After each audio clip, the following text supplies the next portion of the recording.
get real, child.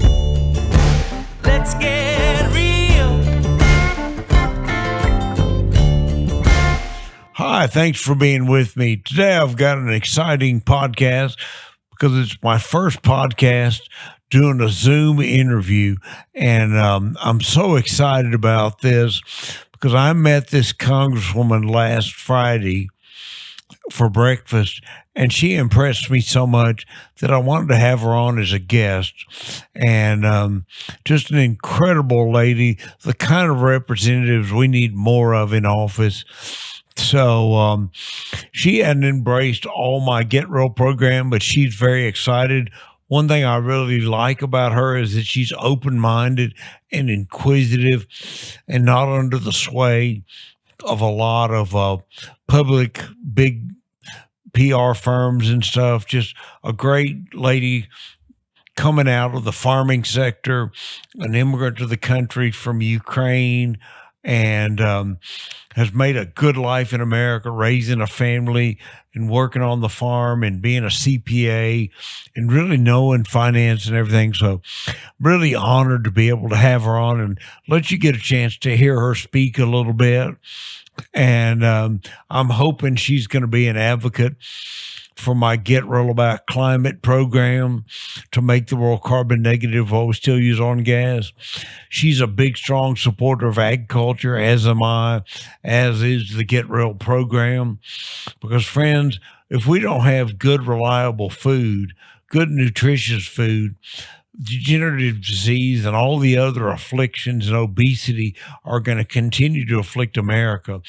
So I hope you'll go to getrealalliance.org and learn more about my program, and stay tuned for this really great interview with Victoria Spartz from Indiana, who I'm very honored in Texas to have had a chance to visit with. And I hope that you really enjoy hearing from her and realizing how great it is that people like this step forward and take the bows and arrows, take the attacks from the deep state, and stand up for really true conservative values. I'm a conservative libertarian. I'm officially kind of nonpartisan, but I vote for the least bad, or I support the least bad. And frankly, Victoria is far above least bad. She's a really stellar person that I'm so honored to have met. So let's tune in and listen to what she has to say. Hi, Victoria. I'm so glad we can have a chance to visit a little more after our great breakfast visit last week. I think, I'm, as a former farmer of a long time, I love that you're an advocate for agriculture and for the people who are really getting things done. So thank you for being with me. And thank you for having me. So we've got a farm bill coming up, and you're trying to make some difference, especially for small farmers, which I found very compelling, and for consumers to have more choice for their food choices. Can you talk a little bit about that?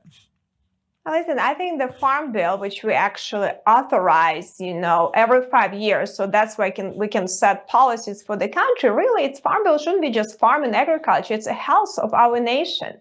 If we have better quality of food, better competition, and more farmers be able to enter the market, that will help for people to have better lives and for Americans to have more productive lives. So I think food is a very, very significant issue, and it's a healthcare issue. And unfortunately, we've been really incentivizes a lot of big cartel farming and create a lot of barriers for smaller farmers to have innovation. So I think we need to look and what is the biggest barriers of entry? Why is input costs so expensive?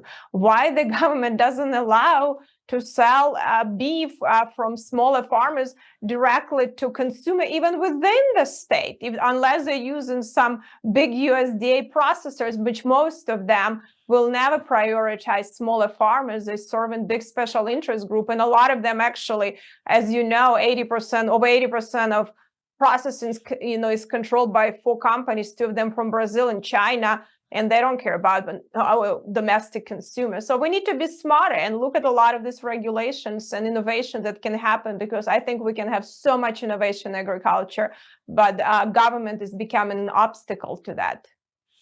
Oh, I agree with you totally. And, I was just so impressed from our visit. And I think it's wonderful that you've chosen to pry yourself away from the enjoyment of being on the farm and in Indiana and go to the swamp in DC and fight for your people in Indiana. And that's a very commendable thing. What are some of the other hot button issues that you think people really are most motivated about that you're working hard to fight?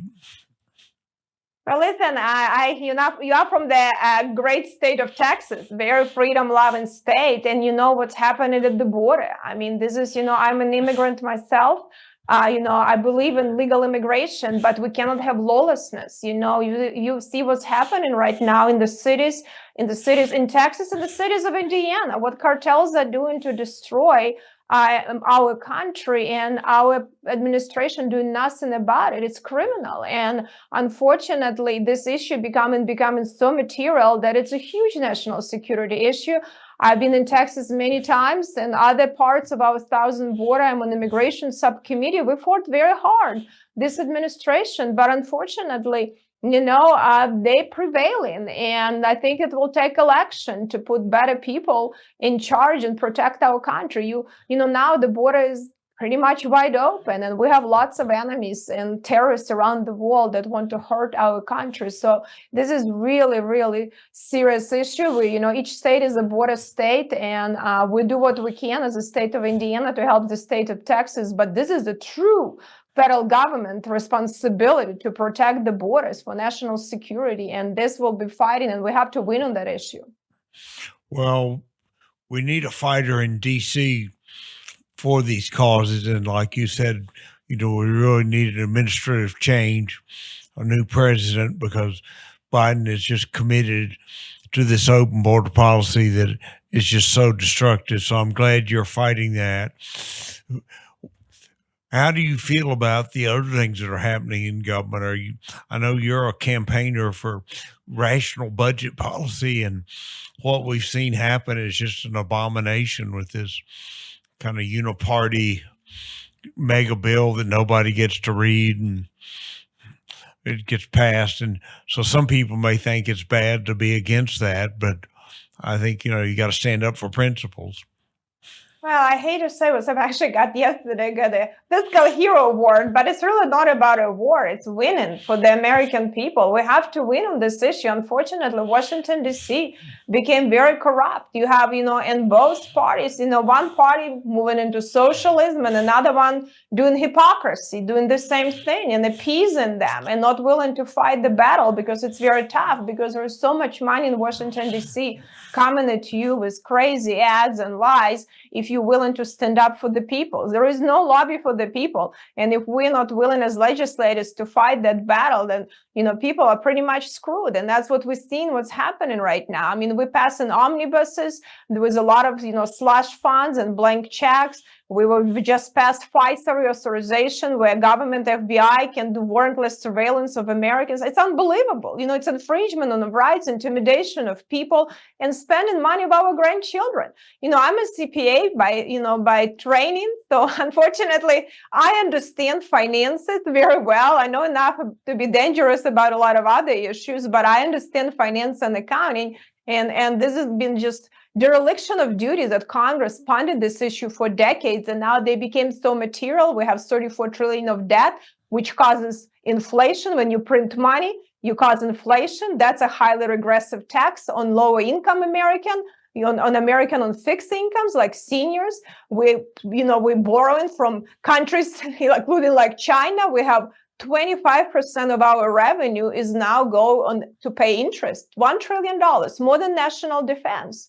That is 25% of our revenue. Our funds are going insolvent, and we already have debt of 6% of GDP. We cannot even outgrow out of debt. So, and we keep spending and spending, and it's like never stopping. We used COVID inflated budget, to give more money to a lot of special interest groups. Something has to change. And unfortunately, a lot of on my side, they, split in the pot and not willing to fight for the people because it's tough and you get attacked. But I think if we're not doing the right thing, our children will not see as great of a country as we have. And I am not willing to give it up. I grew up under tyranny and appreciate it so much. And I will fight for our children and future of our country.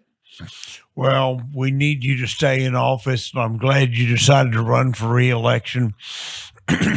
And it's an honor to know you and a great honor to have you on my podcast and let people see kind of the whole story about you because, most media cuts people off into tiny little sound bites of just a minute or two where you really can't say much. So my Get Roll TV and Insights with David podcast is all about giving people really an in-depth look at a person. And I'm very pleased to know you.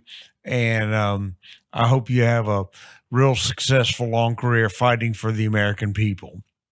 Well, thank you so much. I look at it as the tour of duty. I need to deliver some results and then I'll go and live the laws I legislated. But I feel it's the duty of all of us to win for all people who sacrifice for our freedoms, for future of our children. And we cannot be weak right now because the country has too many problems. But I truly believe people on the ground are not that stupid as politicians think. And people see that they've been lied to and they get tired too. But we need to be willing to tell the truth. And as an Americans, ingenuity and innovation can bring us into amazing things. But unfortunately, we need to fight to have better people that are willing and not afraid to have real battles to win.